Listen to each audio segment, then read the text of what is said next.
একটি প্রতিশ্রুতি থাকবে, যেখানে সাংবাদিকদের উপর হামলায় প্রস্তুত থাকবে।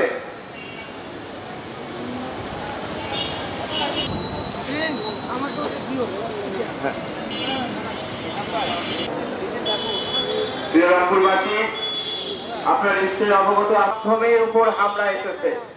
এরই ধারাবাহিকতায় আমরা গতকাল খেয়াল করেছি, ঢাকায় প্রবেশ করে গাড়ি ভাঙচুর করা হয়েছে, অফিসে হামলা চালানো হয়েছে।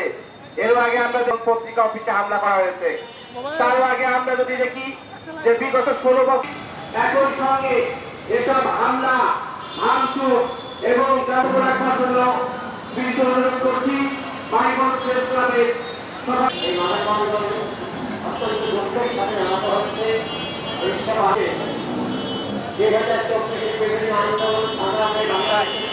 বেশ কিছুদিন ধরে গণমাধ্যমের উপরে হামলা, ভাঙচুর, গণমাধ্যমকে লাঞ্ছিত করা, গণমাধ্যমকে খুন করা, হত্যা করা। গতকাল ঢাকায় কালের কণ্ঠ সহ বেশ কিছু প্রতিষ্ঠানে হামলা করেছে কিছু দুর্বৃত্তরা, কুচক্রী মহল।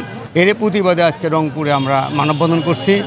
আমরা মনে করি যে এটা দুর্বৃত্তদের কাজ, এই কাজ করে সাংবাদিকদের কন্ট্রোল করা যাবে না এবং যারা এর সঙ্গে জড়িত তাদেরকে অবিলম্বে গ্রেপ্তার করে দৃষ্টান্তমূলক শাস্তি দাবি করতে। নির্মমভাবে নগ্ন হামলা যেন চালাতে না পারে সেদিকে সক্রিয় ভূমিকা রাখবার জন্য বাংলাদেশের অন্তর্বর্তীকালীন যে সরকার এবং স্বরাষ্ট্র মন্ত্রণালয়ে যারা দায়িত্ব আছেন তাদেরকে অগ্রণী ভূমিকা পালন করবার জোর দাবি জানাচ্ছি। অন্যান্য যে চ্যানেলগুলোর অফিসে হামলা হয়েছে সেগুলোরও বিচার করা হোক। একই সাথে সাগর রুনি হত্যাকাণ্ড সহ এই যে ছাত্র গণতন্ত্র অভ্যুত্থানে যে 4 জন সাংবাদিক নিহত হয়েছে সেই ঘটনারও আমরা একই সাথে বিচার দাবি করছি এবং আমরা মনে করি গণমাধ্যমের স্বাধীনতাটা নিশ্চিত করতে হবে। সেই নিশ্চিত করবার দায়িত্ব এই অন্তর্বর্তীকালীন সরকারের।